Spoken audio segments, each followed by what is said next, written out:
Shalom adik-adik, ketemu lagi dengan Tante Nanda dalam ibadah sekolah minggu Oleh. Oh ya, kita ada teman-teman tuh. Hai. Perkenalkan sebelah pojok sana siapa? Kak Ani. Iya, Kak Ani. Dan yang di tengah adalah Yeay. Puji Tuhan, hari ini kita masih bisa mengikuti ibadah sekolah minggu walaupun online. Iya, seringnya. Meskipun online kita harus tetap semangat untuk mengikuti sekolah minggu. Hari ini kita akan mulai ibadah kita dengan satu pujian. Selamat pagi Tuhan.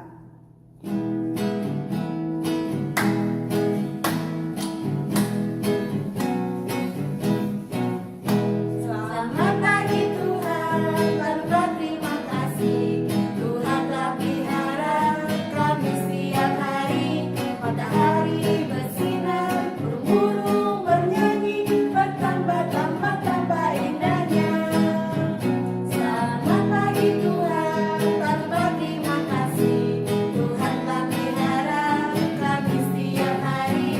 Matahari bersinar, burung-burung bernyanyi, bertambah-tambah indahnya. Selamat pagi. Selamat pagi Tuhan, tanpa terima kasih. Tuhan telah pelihara kami setiap hari. Matahari bersinar, burung-burung bernyanyi, bertambah-tambah indahnya. Bertambah-tambah indahnya. Bertambah-tambah indahnya. Puji Tuhan. Adik-adik, kita semua harus senantiasa mengucap syukur. Betul. Karena apa, Kak? Karena Tuhan Yesus itu sangat baik buat kita semua. Amin. Mari sebelum kita lebih lanjut ibadah sekolah minggu kita, Kakak Ani akan memimpin kita semua untuk Berdoa. Silakan Kak Ani. Oke, kita lipat tangannya, tutup matanya. Mari kita berdoa. Tuhan Yesus, terima kasih untuk kebaikan Tuhan di dalam kehidupan kami. Saat ini Tuhan, kami mau memuji, menyenangkan hati Tuhan, dan juga mendengarkan firman Tuhan. Tuhan tolong kami, Tuhan berkati ibadah hari ini. Dalam nama Tuhan Yesus, haleluya, amin. Masih semangat? Masih. Doakan Kristus. Yes, yes, yes. Oke deh. Adik-adik yang di rumah harus tetap semangat ya, seperti kita hari ini. Kita pujikan dari terbit matahari.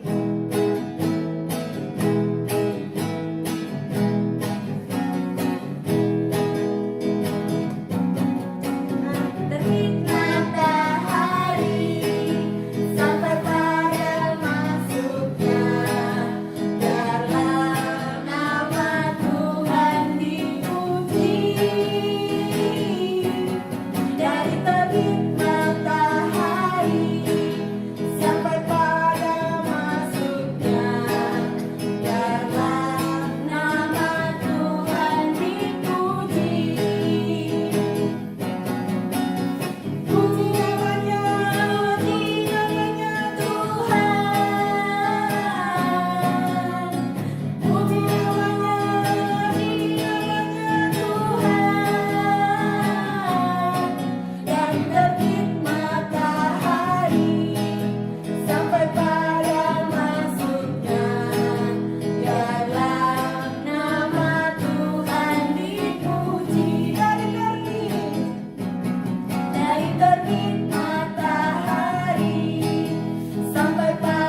kita sehat. ya. Jadi itu semua karena kasih Tuhan Yesus. Betul, Jesslyn? Ya, Iya. Jesslyn sudah dikasih apa? Kesehatan sama Tuhan Yesus. Jadi karena kasih Yesus kita semua menjadi anak-anak yang sehat. Kasih Yesus indah, oh indah. Ayo lebih semangat lagi ya, dan Oma yang di sini harus Iya. semangat.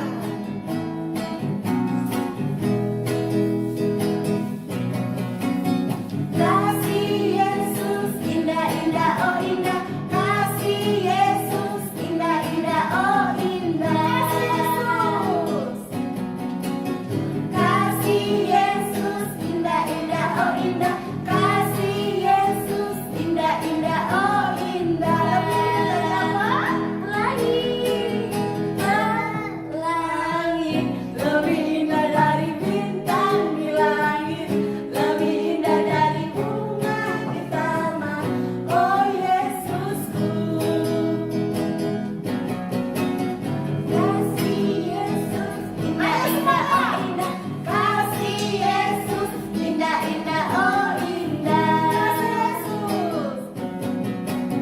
Kasih Yesus indah-indah, oh indah. Kasih Yesus indah-indah, oh indah.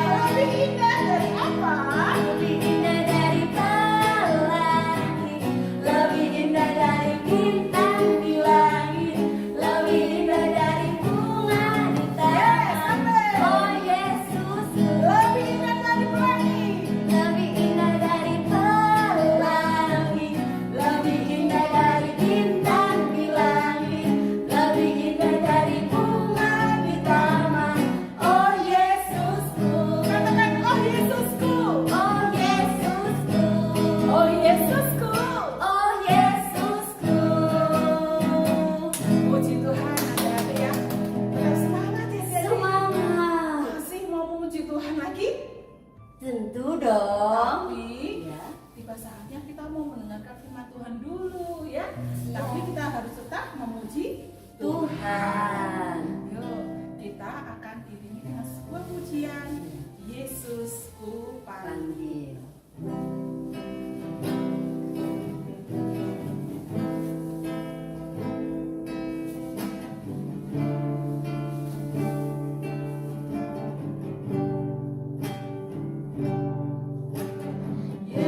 Yesusku panggil, Yesusku undang, masuk dalam hatiku.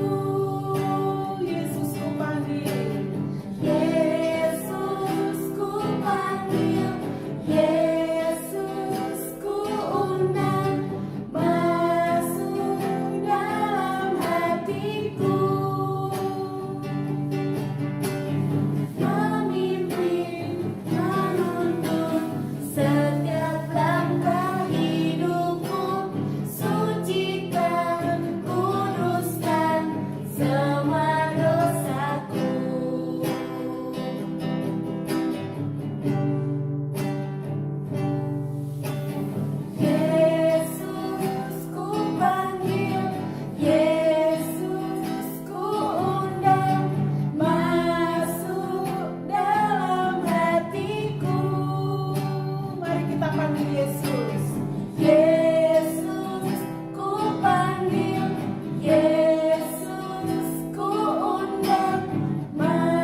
Tuhan Yesus, sebentar kami akan belajar tentang firman Tuhan.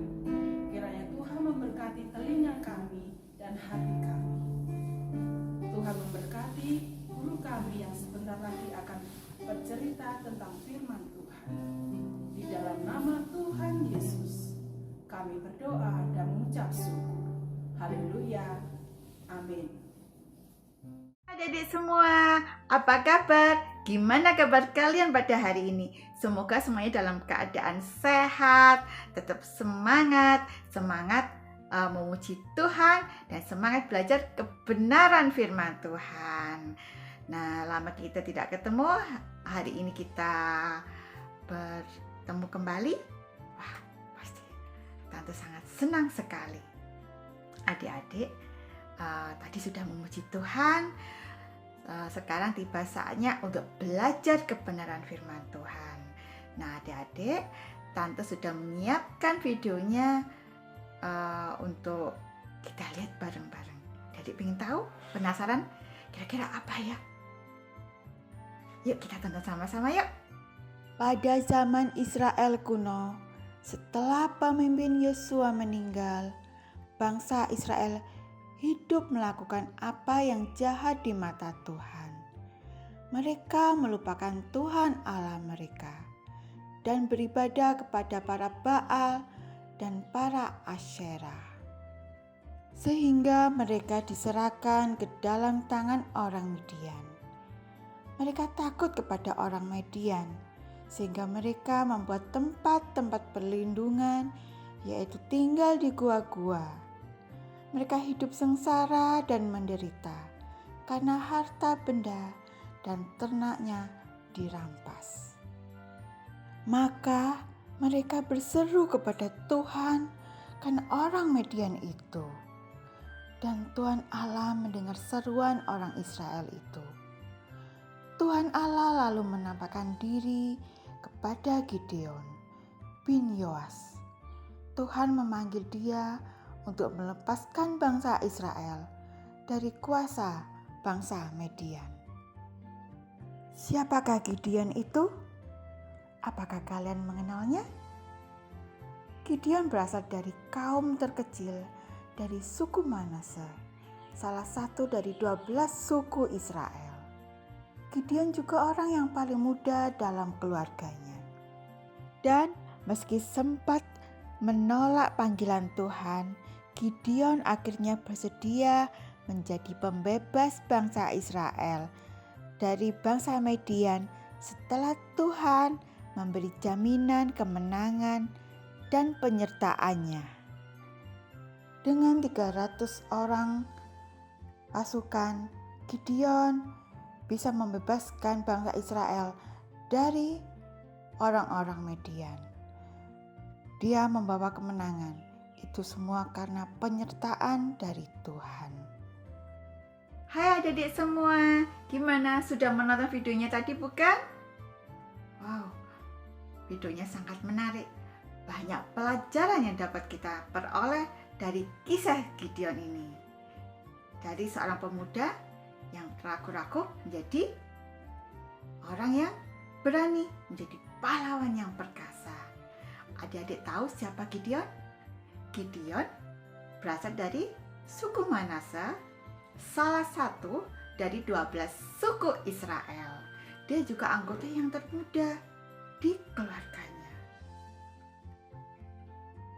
Kisah Gideon ini dapat kita baca di dalam Hakim-Hakim, itu di dalam Perjanjian Lama pasal 6 sampai 8. Nama Gideon ini juga memiliki arti. Artinya keren loh adik-adik. Apa ya artinya? Arti nama Gideon yaitu si penghancur, pahlawan perkasa, atau penebang. Ketika Gideon dipilih oleh Allah untuk membebaskan bangsa Israel, pada waktu itu dia masih muda. Dia apa? Dia ragu-ragu. Dia nggak percaya diri. Karena dia masih muda. Aku bisa tidak ya melakukannya? Aku mampu tidak ya melakukannya? Dia ragu-ragu sekali. Tetapi Gideon percaya kepada Tuhan. Pada akhirnya ia mempercayai Tuhan dan bersedia menjadi pembebas bangsa Israel. Setelah Tuhan memberikan jaminan kemenangan dan penyertaannya. Ketika Gideon dipanggil Allah untuk membebaskan bangsa Israel dari bangsa Median, Gideon pada waktu itu masih muda. Dia nggak percaya diri.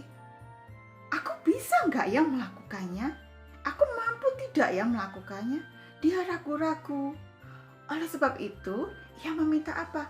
Meminta bukti lewat sebuah mukjizat. Dan Tuhan memberikan mukjizat sebanyak berapa? 3 kali mukjizatnya. Mukjizat pertama apa? Mukjizat pertama ketika Gideon memberikan perjamuan, yaitu makanan tiba-tiba yang diberikan kepada malaikat yang menampakkan diri. Tiba-tiba makanan itu apa? Terbakar dengan disentuh oleh malaikat itu lewat tongkatnya. Yang kedua, mukjizatnya apa? Gideon meminta bukti bahwa ada embun di bulu domba, hanya di bulu dombanya saja. Ternyata apa? Ternyata terbukti juga di bulu domba itu apa? Ada banyak embun, sedangkan di sekitarnya itu kering. Wow, itu apa? Itu benar-benar mukjizat. Yang ketiga, Gideon minta bukti lagi bahwa di bulu domba itu kering dan di sekitarnya, yaitu di tanah di sekitarnya itu basah. Dan itu terjadi lagi. Baru lagi Gideon itu apa? Percaya bahwa memang Tuhan yang apa? Yang menyuruh Gideon untuk menjadi pemimpin bangsa Israel, di mana ia harus membebaskan bangsa Israel dari bangsa Median. Sehingga akhirnya dia apa? Bersedia. Karena Tuhan apa? Tuhan memberi jaminan kemenangan dan penyertaan. Gideon ketika maju berperang melawan bangsa Median, dia cuma membawa pasukan yang kecil. Tadinya banyak, tapi Tuhan suruh, udah nggak usah banyak-banyak, sedikit aja. Kenapa? Karena aku menyertai engkau. Akhirnya Gideon taat akan perintah Tuhan. Dia membawa pasukan cuma berapa? 300 orang. Untuk apa? Untuk melawan bangsa Median. Wow. Apa yang dilakukannya? Gideon memberikan masing-masing tentaranya sebuah trompet, obor, dan kendi dari tanah liat. Dengan diam-diam mereka mengepung perkemahan lawan. Begitu Gideon memberikan tanda, setiap orang meniup trompet dan memecahkan kendinya. Sehingga apa? Waduh, sehingga bising dan kacau balau suasananya. Tentara dari pasukan lawan bingung. Mereka apa? Mereka saling membunuh satu sama lain. Dan mereka yang selamat dan bingung melarikan diri dan terus mundur ke perbatasan Israel. Akhirnya apa? Akhirnya membawa kemenangan bagi bangsa Israel.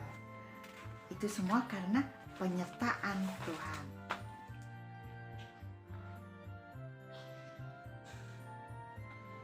Ketika Gideon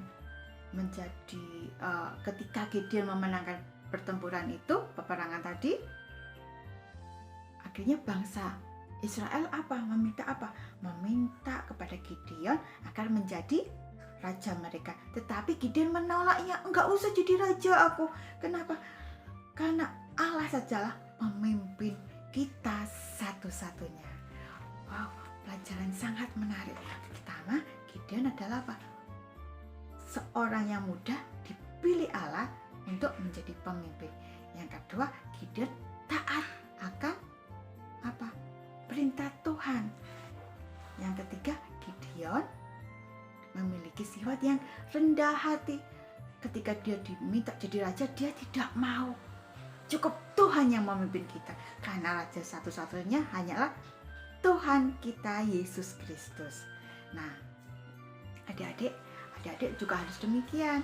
Ketika kita menghadapi masalah yang besar, kita harus apa?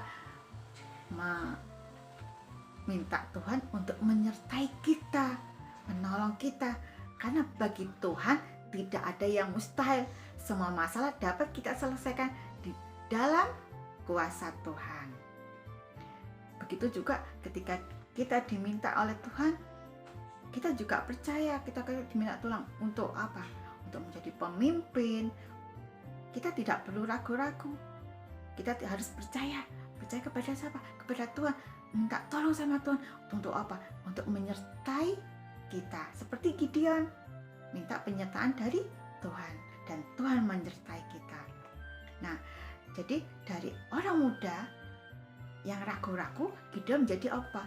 Menjadi orang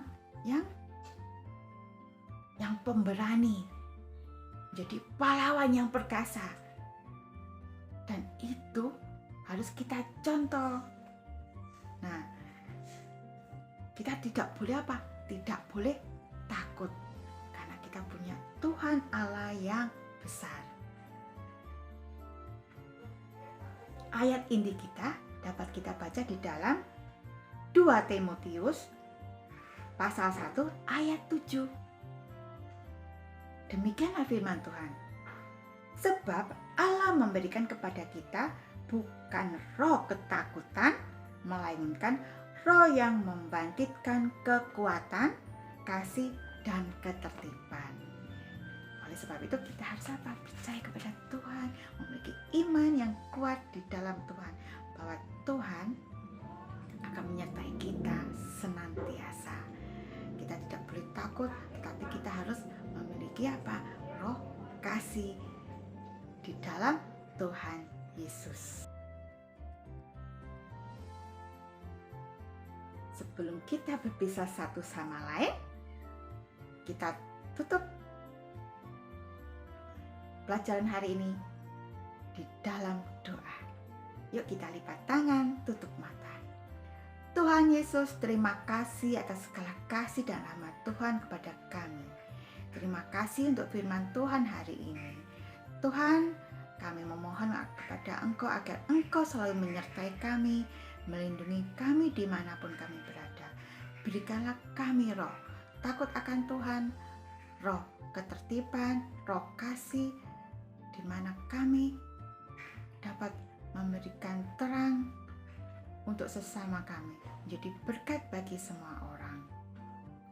Berkatilah kami dan teman-teman kami, keluarga kami, orang tua kami, gembala sidang, para jemaat yang setia melayani Engkau dimanapun kami berada. Lindungilah kami ya Tuhan Yesus dengan kuasa darah-Mu yang kudus. Di dalam nama Tuhan Yesus kami bersyukur dan berdoa. Haleluya. Amin. Nah, adik-adik, demikian firman Tuhan hari ini. Sampai berjumpa minggu depan. Selamat hari Minggu. Tuhan Yesus memberkati.